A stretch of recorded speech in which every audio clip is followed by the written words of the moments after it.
ಅರುಣ ಏನ ಹಿಂದ ಅನ್ಕಂತ ಈಗ ಹಿರಿಯ ಕಾಂಗ್ರೆಸ್ಸಿಗ KB ಕೋಳಿವಾಡ್ರನ್ನ ನಾನು ಸೋಲಿಸಿದೆ ಅಂತ ಹೇಳಿಯಲ್ಲ.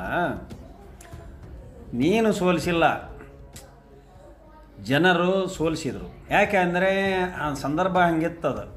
ಕೋಳಿವಾಡ್ರ ಬಗ್ಗೆ ಪ್ರತಿ ಸಲ ಅವರೇ ಅಂತಂದೇಳಿ ಆಮೇಲೆ ನಮ್ಮಂತನ ಬಿಟ್ಟರು ಅವರು. ಕೋಳಿವಾಡ್ರು ವೇದಿಕೆ ಮೇಲೆ ನಮ್ಮನ್ನು ಕರ್ಕೊಂಬಂದಿದ್ರೆ ಬರೀ ಮರದ ಬಸವನಗೌಡರು, ಕೃಷ್ಣ, ಬರೀ ಪುಟ್ಟಪ್ಪ, ಬರೀ ಇಂಥವ್ರನ್ನ 5-6 ಮಂದಿ ಸ್ಟೇಜ್ ಮೇಲೆ ಇಟ್ಕೊಂಡ್ರೆ ಅದು ಹೆಂಗಪ್ಪ ಗೆಲ್ತಾರ? ಅರುಣ, ಅದು ಹೆಂಗೆ ಗೆಲ್ತಾರ ಅವರು? 5-6 ಮಂದಿ ಲೀಡರ್ಸ್ ಬಿಟ್ಟರೆ ಉಳಿದಾರೆ ಯಾರು ಬೇಡಪ್ಪ. ಒಂದೊಂದು ಸಮಾಜಕ್ಕೊಬ್ಬರು, ಪಂಚಮಶಾಲೆಗೆ ಪಾಟೀಲ್ರು, ಮಾಗಲೂರು ಪಾಟೀಲ್ರು, ಪೈಜಾಮ್ ಅಂತಾರಲ್ಲ ಅವರು, ಪೈಜಾಮ್ ಪಾಟೀಲ್ರು. ಆಮೇಲೆ ಇಲ್ಲಿ ಸಾದ್ರೊಳಗೆ ಮರದ ಬಸವನಗೌಡರು. ಆಮೇಲೆ SC/ST ಒಳಗೆ ನಮ್ಮ ಪುಟ್ಟಣ್ಣ, ಕುರುಬ್ರೊಳಗೆ ನಮ್ಮ ಇವನು ತುಮ್ಮಿನಕಟ್ಟಿ ಕೃಷ್ಣ. ಇಷ್ಟು ಬಿಟ್ಟರೆ ಅವ್ರು ಅಷ್ಟು ಮಂದಿ ಇಟ್ಕೊಂಡ್ಬಿಟ್ರೆ ಎಲ್ಲ ಸಮಾಜದ ಓಟ್ಗಳು ಬಂದ್ಬಿಡ್ತಾವನ? ಹೌದಾ? ಅಲ್ಲಿ ಐಕಾನ್ ಇರೋರು ಓಟ್ತಾರ ಅಂತಾರೆ ಬೇಕು. ಆಮೇಲೆ ನಾನು ಒಂದು ಅಪಾಯಿಂಟ್ ಮಾಡಿಸಿದ್ದೆ, ಅಪಾಯಿಂಟನ್ನು ಅವರು ಸ್ಪೀಕರಿಂದ ಮಾಡಿಸಿದ್ದೆ. ಇವ್ರು ಯಾರ ಕೃಷ್ಣ, ಅವನು ಮಳಕನಳ್ಳಿ ರೆಡ್ಡಿಯರೆಲ್ಲ ದೊಡ್ಡ ಲೀಡ್ರ್, ಅವನು ರೆಡ್ಡಿಯರೆಲ್ಲ ಒಳ್ಳೆ ಈ ಕಾಂಗ್ರೆಸ್ ಅಧಿಕಾರಕ್ಕೆ ಬಂದಾಗ ಹೆಂಗೆ ಬರ್ತಾನೆ ರೀ, ಒಬ್ಬೊಬ್ಬೊಬ್ಬ ಮಿನಿಸ್ಟ್ರು ಬಂದಂಗೆ ಬರ್ತಾನೆ. ಆಮೇಲೆ ಅಲ್ಲಿ ಮಟ್ಟ ಟವಲ್ ಹಚ್ಕೊಂಡು ಮನೆಗೆ ಕುಂತಿರ್ತಾನೆ BJP ಗೌರ್ಮೆಂಟ್ ಇದ್ದಾಗ. ನಿನ್ನ ಆಡಳಿತದಾಗ ಬರಲಿಲ್ಲ, ಕಾಂಟ್ರಾಕ್ಟರ್ ಅವನ, ಲಾಭಕ್ಕೆ ಬರ್ತಾನೆ ಅವನ. ಕೋರ್ಟ್ನಾಗ ಅಡ್ಡಾಡ್ತಾನೆ, ಎಲ್ಲ ಅಧಿಕಾರಿಗಳ ಎದುರು ಅಡ್ಡಾಡ್ತಾನೆ, ಪೊಲೀಸ್ ಸ್ಟೇಷನ್ ಅಡ್ಡಾಡ್ತಾನೆ. ಯಾರ ಮಳಕಳ್ಳಿ ಎಲ್ಲ ನನಗಿಂತೂ 2 ವರ್ಷ ಚಿಕ್ಕನವನು. ಅವನೇನು ದೊಡ್ಡ ಮಹಾ ದಂಡನಾಯಕ ಅಲ್ಲ ಅವನು. ಅವರೆಲ್ಲ ಮಹಾಪುರುಷರನ್ನು ನೋಡಿ ಹಳ್ಳಿಗೊಳಗೆ ದ್ವೇಷ ಕಟ್ಕೊಂಡಿದ್ದಾರೆ, ಹಿಂಗಾಗಿ ಓಟ್ ಬೀಳೋದಿಲ್ಲ. ಅದಕ್ಕೆ ಕೋಳಿವಾಡ್ರು ಸೋತರು. ಕೋಳಿವಾಡ್ರು ನಮ್ಮಂತರನ್ನ ಅಲ್ಲಿ ಇಟ್ಕೊಂಡಿದ್ರೆ ನೀನು ಅದು ಹೆಂಗೆ ಗೆದ್ದೀತಿದ್ದೆ ನಾನು ನೋಡ್ತಿದ್ದೆ. ಅದಕ್ಕೆ ನೀನೇನು ಗೆದ್ದಲ್ಲ, ಕೋಳಿವಾಡ್ರನ್ನ ಜನ ಸೋಲಿಸಿದ್ರು. ಅದಕ್ಕೆ ನೀನು ಲಾಟ್ರಿ MLA ಆಗಿ 3.5 ವರ್ಷ ಬಂದು ನನ್ನ ಅಭಿವೃದ್ಧಿ ಕೆಲಸ ನೋಡು ಅಂತ ಹೇಳಿದಿ. ಅರುಣ, ಅವನ ಪ್ರಕಾಶ್ ಕೋಳಿವಾಡ ಸಾಂವಿಧಾನಿಕವಾಗಿ ಮಾತಾಡೋ, ಅದನ್ನು ಮಾತಾಡೋ, ಇದನ್ನು ಮಾತಾಡೋ ಅಂತ ಹೇಳಿದಾನ. ಅವನು ಮಾಡೋದು ಮಣ್ಣು ತಿನ್ನೋ ಕೆಲಸನ, ಇಬ್ಬರು ಸೇರ್ಕೊಂಡು ಮಣ್ಣು ತಿನ್ನೋ ಕೆಲಸ ಮಾಡಿದಿರಿ ನೀವು. ಈಗ ಬೇಡಾಗೈತಿ, ಅದಕ್ಕೆ ಈಗ ಹೇಳ್ಕೊಂಡಿದಿ. ಹೌದಾ? ನಿನ್ನಿಂದ ಅಂತೆಂಥ ದೊಡ್ಡ ಲೀಡರ್ ಅದಾರ, ಏನು ಮಾಡ್ತಾರೆ ಎಲ್ಲ ಗೊತ್ತೈತೆ ನನಗೆ, ಗೊತ್ತೈತೆ. ಈಗ ಯಾವ ಮಟ್ಟಕ್ಕೆ ಹೋಗಿದ್ದಾರೆ ಇವರು ಅಂದ್ರೆ, ನನ್ನಂಥ ಕ್ರಿಮಿನಲ್ ಲಾಯರ್ ಮೇಲೆ SC ಕೇಸ್ ಹಾಕ್ಸಕ್ಕೆ ಹೋಗಿದ್ದಾರೆ ಬೃಹಸ್ಪತಿಗಳು ಇಬ್ಬರು ಸೇರಿ. ಇಲ್ಲೇ SC ಕೇಸ್ ಗೆದ್ಮೇಲೆ ಕೊಪ್ಪಳದಾಗ ಮರ್ಡರ್ ಕೇಸ್ನಾಗ ಗೆದ್ದದಾನೆ. ಮರ್ಡರ್ ಕೇಸು ಅಂದ್ರೆ ಏನು? ಕಾಂಟೆಸ್ಟೆಡ್. ಏನಂಗ ಪಿಲಿ ಅಲ್ಲಿ ಮನೆಗೆ ಹೋಗಿ ರೊಕ್ಕ ಕೊಟ್ಟು, ಗೌರ್ಮೆಂಟ್ ಲಾರಿಗೆ ರೊಕ್ಕ ಕೊಟ್ಟು, ಅದನ್ನು ಮಾಡಿ ಇದನ್ನು ಮಾಡಿ ಹೋಗಿ ರೊಕ್ಕ ಕೊಟ್ಟು ಕೇಸ್ ಗೆದ್ದರದಲ್ಲ. ಅಖಾಡ ಕಾಟ ನಿಕ್ಕಿ ಇದು ಸಾಗರದ ಹಾಕ್ಸಿದ್ರ ಕೇಸ, ಅದನ್ನು ಗೆದ್ದೆ ನನ್ನ ಮೇಲೆ. ಇಲ್ಲಿ FIR ಮಾಡಿಸಿದ್ದ, ನಾಳೆ ಎಲೆಕ್ಷನಿಗೆ ಬರ್ತಾನೆ ಇವನು ಅಂತ. ನೆಕ್ಸ್ಟ್ ಕಾಂಗ್ರೆಸ್ ಟಿಕೆಟ್ ನನಗೆ. ಈ ಸರಿನ ಕಾಂಗ್ರೆಸ್ ಟಿಕೆಟ್ ಆಗ್ಬೇಕಾಯ್ತು. ನಿನ್ನ ಮುಂದೆ ದುಡ್ಡು ಹಂಚದಂಗೆ ಆರಿಸಿ ಬರ್ತಿದ್ದು ನಾನು. ನೀನು ಇನ್ನೂ ಎಲ್ಲದೆಲ್ಲ ಹೋಗಿದ್ದೆ. ಪ್ರಕಾಶ್ ಕೋಳಿವಾಡ್ರ ಟಿಕೆಟ್ ಕೊಟ್ಟೋದಕ್ಕೆ ತಿಣೀಕಿ. ಪ್ರಕಾಶ್ ಹಂಚಿ, ಅದು ಹಂಚಬಲ್ಲ ಹಂಚಿ. ನೀನೇ ಹೇಳಿದೆ 40 ಕೋಟಿ ಖರ್ಚಾಗೈತಿ ಅಂತ ನೀನೇ ಹೇಳಿದ್ಯಪ್ಪ ಮೊನ್ನೆ. ಎಲೆಕ್ಷನ್ನೇ ಕೊಟ್ಟಿರೋದು ನೋಡಿದ್ರೆ 35-40 ಲಕ್ಷ ರೂಪಾಯಿ ನಿನ್ನ ಅಫಿಡವಿಟ್ನೇ ಕೊಟ್ಟಿದ್ದಿ. 10ನೇ ತರಗತಿವರೆಗೆ ಓದಿದ್ದೇನೆ. ಯಾರಲ್ಲಿ ತುಂಬಿದಾರೆ ನಿನ್ನ ಫಾರ್ಮ? ನಿನಗಂತೂ ಫಾರ್ಮ್ ತುಂಬಕ್ಕೆ ಬರೋದಿಲ್ಲ. ಅದಕ್ಕೆ ಸಾಧನೆಗಳ ಬಗ್ಗೆ ಕೇಳಿದಿ. ಪ್ರಕಾಶ, ನೀನು ಏನು ಸಾಧನೆ ಮಾಡಿದಿ ಅಂತ. ಈಗ ಅಭಿವೃದ್ಧಿ ಕೆಲಸಕ್ಕೆ ಮ್ಯಾಗಿನಿಂದ ಹಣ ಬರೋದು ಅಷ್ಟು ಕಷ್ಟ ಬಂದಿದೆ. ಆದರೆ ಅಭಿವೃದ್ಧಿನ ಮಾಡಲಿಕ್ಕೆ ಪ್ರಕಾಶ್ ಏನು ಮಾಡಿದಾನೆ ಅಂದರೆ ಡಬಲ್ ಗೇಮ್ ಮಾಡ್ತಾನೆ.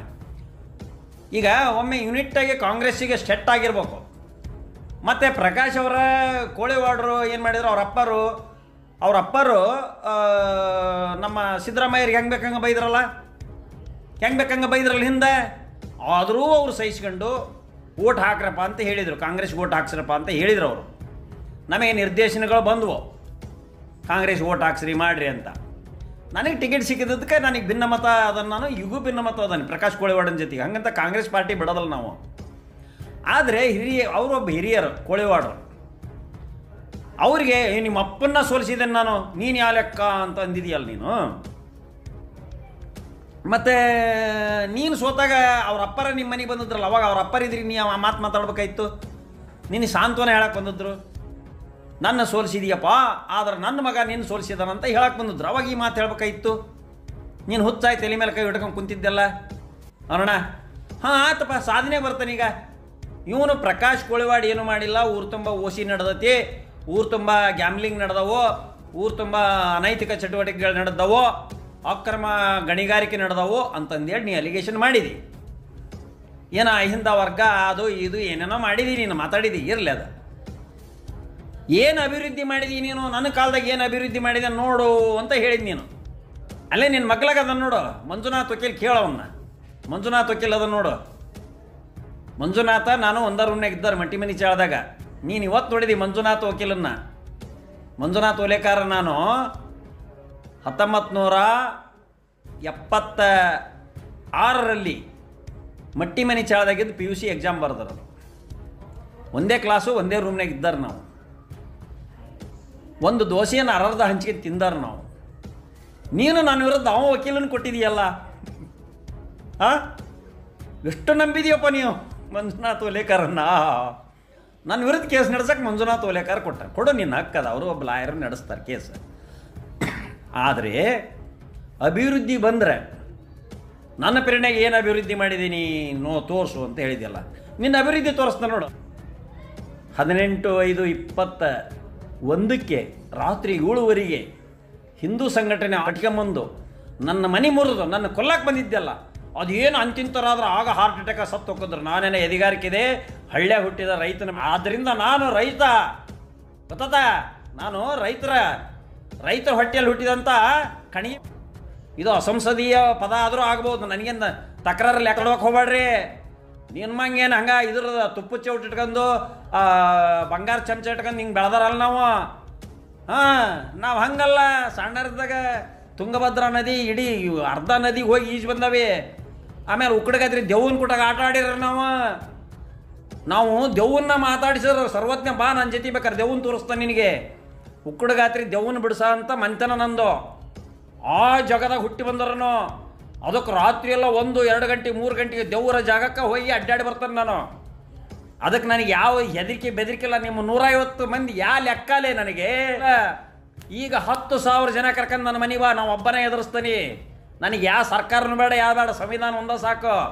ನಿನ್ನ ಮೇಲೆ ಹೆಂಗೆ ಕೇಸ್ ಹಾಕಿ ಅರೆಸ್ಟ್ ಮಾಡಿಸ್ಯಾನ ನೋಡಿ ನಾನು. ಆ ಕೇಸ್ ಮುಗಿಸಿ ಸಾಕು, ನೀನು ಅದ್ರಾಗ ಬಚಾವಾಗಿ ಬಾ. ನಿನ್ನ ಸಾಧನೆ ಮಾಡಿರೋದಿದ. ಪ್ರಕಾಶ್ ಕೋಳಿವಾಡ ಅದನ್ನು ಹೇಳು. ನಾನೇನು ಇದನ್ನು ಮಾಡಿದ್ದೀನಿ ಅಂದ್ರೆ, ನೀ ಸಾಧನೆ ಏನು ಮಾಡಿಯಪ್ಪ ಅಂದ್ರೆ, ಕುಡುಪ್ಲಿ ವಕೀಲರು, ನಮ್ಮ ಕಾಂಗ್ರೆಸ್ಸಿನ ಕುಡುಪ್ಲಿ ವಕೀಲರನ್ನ ಮನೆ ಮುರಿದು 3-4 ಕದ ಮುರಿದು ಒಳಗೆ ಹೋಗಿ ಹಿಂಗೆಲ್ಲ ಮಾಡಿ ಬಂದನ ಅಂತಂದು ಅದನ್ನು ಹೇಳು. ಇವನು ಪ್ರಕಾಶ್ ಕೋಳಿವಾಡಿಗೆ ಇಷ್ಟೆಲ್ಲ ಮಾತಾಡ್ತಾನೆ ಅಂದ್ರೆ, ಇವನು ನಮ್ಮಂಥ ಲೀಡರ್ಗಳು ಕರ್ಕೊಳ್ಳೋದಿಲ್ಲ. ವೇದಿಕೆ ಮೇಲೆ ಕೈಲಾರ್ದವ್ನು ತಾನಾಗ ಕುಂದಿರ್ಸ್ಕೊಂತಿರ್ತಾನೆ. ಕೈಲಾರ್ದವ್ 4 ಕೋಟಿ ಬರಂಗಿಲ್ಲ, ಅವ್ರು ತಿನ್ನಕ್ಕೆ ಬಂದಿರ್ತಾರ. ಅವ್ನು ಪ್ರಕಾಶ್ ಬರ್ತಾನೆ, 1-2 ಭಾಷಣ ಮಾಡ್ತಾನೆ, ಓಡೋಗ್ಬಿಡ್ತಾನೆ. ಬಿಗಿಯಾದ ಲೀಡ್ರ್ ನಮ್ಮಂಥವ್ರು ಇಟ್ಕೊಳ್ಳೋ ಕಾಂಗ್ರೆಸ್ನಾಗೆ. ನಾವೆಲ್ಲ ಕಾಂಗ್ರೆಸ್ನ ಐಕಾನ್ಸ್, ನಾವು ಸ್ಟೇಟ್ ಲೆವೆಲ್ ಲೀಡ್ರ್. ನಾನು ಇವತ್ತು ಸಿದ್ದರಾಮಯ್ಯನವ್ರಿಗೆ ಹೋಗಿದ್ರೆ ನಿಗಮ ಮಂಡಳಿ ಎಲ್ಲವೂ ಹಾಕವು. ಆದರೆ ನಾನು ರೊಕ್ಕ ಕೊಟ್ಟು ರಾಜಕಾರಣ ಮಾಡೋನಲ್ಲ, ರೊಕ್ಕ ಕೊಟ್ಟು ಯಾವ್ದು ಪೋಸ್ಟ್ ತಗೊಂಡನೂ ಅಲ್ಲ. ಅವರಾಗಿ ಕೊಟ್ಟರು ಕೊಡ್ಲಿಲ್ಲ ಬಿಡಲಿ. ಬಿಗ್ ಬಾಸ್ಗೆ ಅವರಾಗಿ ಕರೆದ್ರೆ ಹೋಗೋಣ. ನಾನು 15 ದಿವಸ ಗಂಟ್ಲೆ ಕರೆದಿದ್ರು. ನನ್ನ ಕೇಸ್ ಕೆಡ್ತಾವಪ್ಪ. ದೊಡ್ಡ ಲಾಯರ್ ನಾನು, ನಿನಗೂ ಗೊತ್ತೈತಿ. ನಿನ್ನ ಮೇಲೆ MLA ಮೇಲೆ ಯಾವನ್ ಕೇಸ್ ಹಾಕ್ತಾನ? BJP ಗೌರ್ಮೆಂಟ್ ಇದ್ದಾಗ ಕೇಸ್ ಹಾಕಿ ನಿನ್ನ ಅರೆಸ್ಟ್ ಮಾಡಿಸಿದ ಮಗ ನಾನು. ಅದಕ್ಕೆ ನೀನು ಮಾಡಿಸಿದ ಸಾಧನೆ ಇದೊಂದ ಸಾಕು. ಕೊಟ್ಟದ್ದಲ್ಲ, ಬ್ರಹ್ಮ ಕೊಟ್ಟ ಇದು, ನಮ್ಮ ಅಪ್ಪ ಕೊಟ್ಟ ಜೀವ. ಯಾವನಿಗೆ ಹಂಗೆ ಅಳಕೋದಲ್ಲ, ಅಜ್ಕೋದಲ್ಲ. ಇನ್ನು ನಮ್ಮ ಕಾಂಗ್ರೆಸ್ ಬಗ್ಗೆ ಮಾತಾಡ್ಬೇಕಾದ್ರೆ ನಾಲ್ಗೆ ಎತ್ತರ ಇಟ್ಕೊಂಡು ಮಾತಾಡಿ ನೀನು. ಜೈ ಹಿಂದ್, ಜೈ ಕರ್ನಾಟಕ.